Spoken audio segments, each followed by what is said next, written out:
तर मित्रांनो, लग्नाचा संपूर्ण ब्लॉग या व्हिडिओच्या माध्यमातून आपण दाखवणार आहोत। सुरुवातीला आम्ही दर्शन घेतलं, वहिनींनी मला ओवाळलं आणि ह्या गाडी अशा प्रकारच्या सजवलेल्या होत्या। तर त्या गाडी सजवलेल्या गाडीमध्ये आम्ही निघण्याची तयारी केली। मित्रांनो, खरं सांगायचं तर मी याच्या पाठीमागे बॅकग्राऊंडला गाणं पण टाकू शकत होतो, परंतु गाणं टाकण्याऐवजी म्हटलं की बोलून आपण सगळं सांगावं की नेमकं कशा पद्धतीने लग्न पार पडलं। तर अशी एकदम ताफा घेऊन आम्ही नवरी आणायला गेलो। नवरी पण देवाच्या पाया वगैरे पडली आणि नवरीच्या घरच्यांनी नवरीला पाठवलं। हा कसा संपूर्ण ताफा आपला आलेला आहे। मित्रांनो, एंट्रीमध्येच खूप खतरनाक असं एंट्री केलेली होती। हे स्वराज लॉन्स पुणे या ठिकाणी लग्न विवाह सोहळा पार पडला। इथं विवाह सोहळ्यामध्ये ही रूपा मावशींनी मला ओवाळलं, त्याच्यानंतर ह्या स्वराजच्या मालकांनी सुद्धा मला ओवाळलं। त्याच्यानंतर हा साखरपुड्याचा सोहळा आमचा पार पडला आणि याच ठिकाणी एंगेजमेंट करत असताना मित्रांनो खतरनाकपैकी हे डेकोरेशन म्हणजे बघितला कॅप्चरिंग वगैरे कसं केले, खूप सुंदर असं। म्हणजे आम्ही एकमेकांच्या बंधनामध्ये अडकण्यासाठी खरं तर रिंग एकमेकाला घातली आणि खरंच खूप छान असा अनुभव झाला।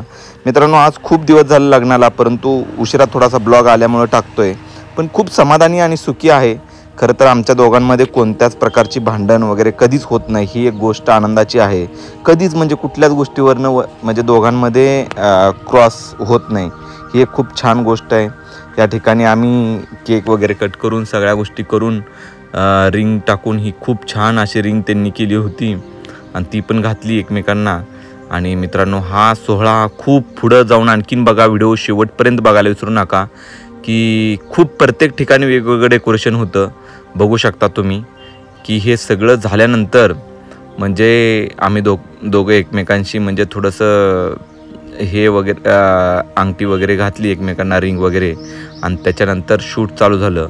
मित्रांनो, खरं तर साक्षी ही माझ्यासाठी खूप सुंदर तर आहेच मनापासून, परंतु मनानेही खूप सुंदर आहे, कारण कधीच ती भांडण करत नाही। त्याच्यानंतर खरं तर ही हळदीचा कार्यक्रम चालू झाला।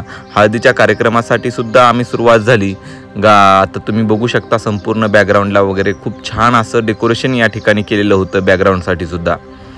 मग या ठिकाणी आम्ही दोघांनी एकमेकांना हळद लावली आणि हळद लावून खरं तर आम्ही दोघं एकमेकांच्या बघितलं का कशी मला लावत होती हळद, एकदम खूप छान, म्हणजे एकदम भारी क्षण होते।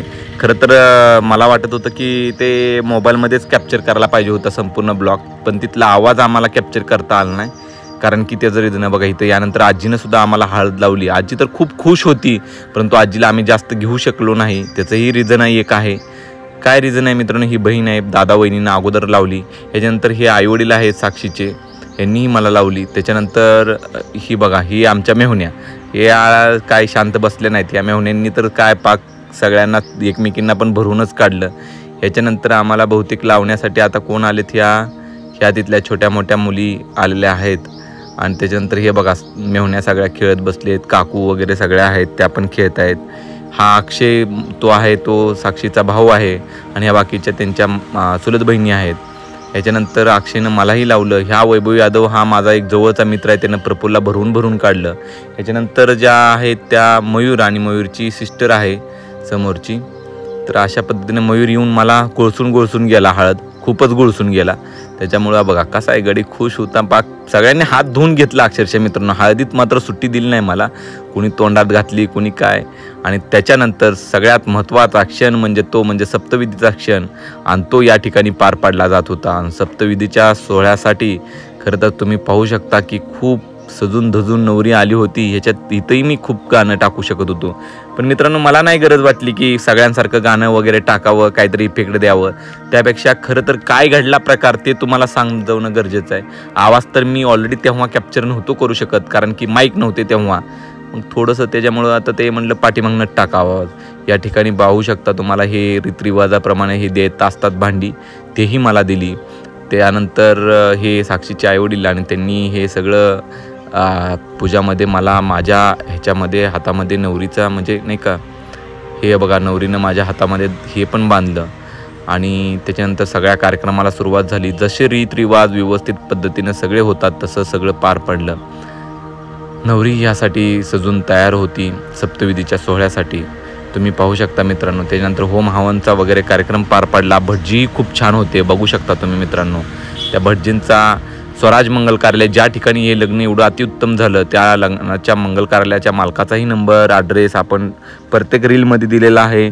तुम्हीही आम्हाला नंबर कमेंट करून मागू शकता. नंबरसुद्धा प्रोव्हाइड केला जाईल. खूप छान पद्धतीने त्यांनी लग्न लावून दिलं आमचं की तुम्ही विचार करू शकत नाही. आणि त्यानंतर मित्रांनो खरं तर हे मंगळसूत्र जे सौभाग्याचं प्रतीक असतं ते खूप छान पद्धतीचं मी Malabar international gold Satara road या ठिकाणून घेतलं. खूपच क्वालिटी त्यांनी दिलं मित्रांनो.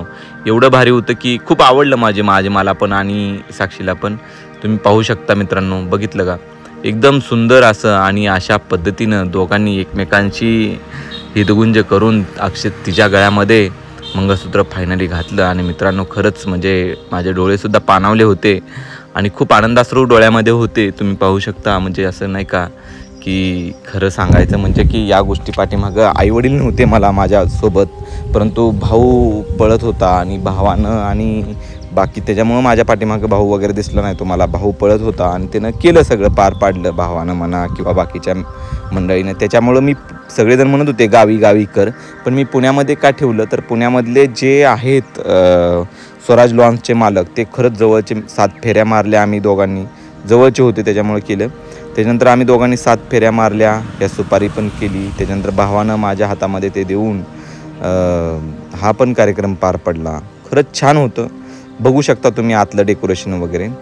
गावी न करण्याचं कारण म्हणजे गावाकडे एवढी मॅनेजमेंट अरेंजमेंट नसती झाली, पळणारं कोणी नव्हतं त्याच्यामुळं.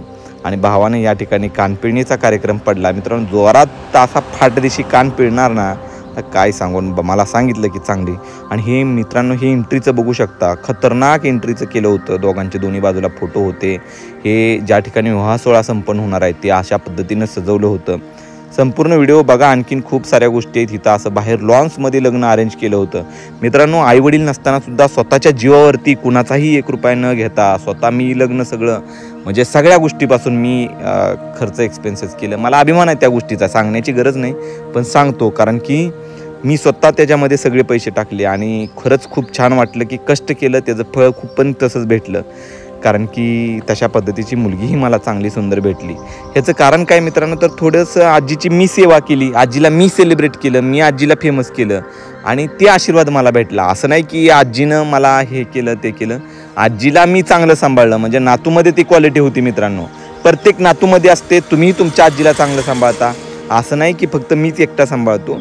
तर तुम्ही आईवडिलांची सेवा करा, त्याच्यातूनही तुम्हाला चांगलं फळ भेटेलच मित्रांनो. आणि हे बघा या ठिकाणी मुलांनी पण खूप मज्जा मस्ती केली. हा योगेश पाटील, बाकीचे पण. भैयाला तर एका मुलानं उचलून घेतलं होतं, अक्षरशः पडता पडता वाचला हा अशोक. पण कसला डेंजर एवढा मोठा. आणि हे मामांनी परत नवरीला खूप आग्रहानंतर घेऊन उचलून आले. आणि तशा रीतीनं आम्ही शेवटी फायनली ह्याच्यावरती चढलो, बोहऱ्यावरती म्हणतात ना तशा पद्धतीचं. आणि मित्रांनो हा विवाह सोहळा पार पडत असताना ही पाठीमागं आमचे मामाही थांबलेले होते. तिच्या पाठीमागं तिचे मामा होते. आणि हा फायनली तिच्या डोळ्यामध्ये पाणी पाणावले डोळे. आणि लग्नाची गाठ फायनली बांधली गेली. हे पाठीमागं तुम्ही बघू शकता कशा पद्धतीनं. म्हणजे आम्ही असं नाही केलं उचला उचली आणि हे ते. मस्तपैकी तिनं माझं दर्शन घेतलं आणि लग्नाचा शाही सोहळा पार पडला. असं नाही केलं की एकाने इकडून उचलून घ्यायचं, तिला मग हार नाही घालू शायचा. आयुष्यभर जिच्यासमोर वाकायचं आहे तिच्यासमोर आत्ता लग्नात कशाला नकरतपर्यंत करायची. म्हणजे आयुष्यभर जिच्यासोबत राहायचं आहे, खांद्याला खांदा लावून राहायचं आहे तिथं. त्याच्यामुळं तसली काही नाटकं केली नाही. परत थोडा फोटो सेशनचा कार्यक्रम झाला. फोटोही व्यवस्थित काढले. थोडासा फोटोग्राफर आणखीन क्वालिटी असता तर आणखीन ब्रँड आले असते. पण ठीक आहे, इट्स ओके. नेक्स्ट टाईम तुमच्या ओळखीचा कोण असेल तर सांगा. आणि इंटरेस्टिंग फोटोग्राफर पाहिजे, त्यावेळेस सगळं काही व्यवस्थित होतं. तरी पण खूप छान आलं आहे. Thank you so much. तुम्ही सर्व व्हिडिओ बघितल्याबद्दल. लाईक शेअर सबस्क्राईब करा.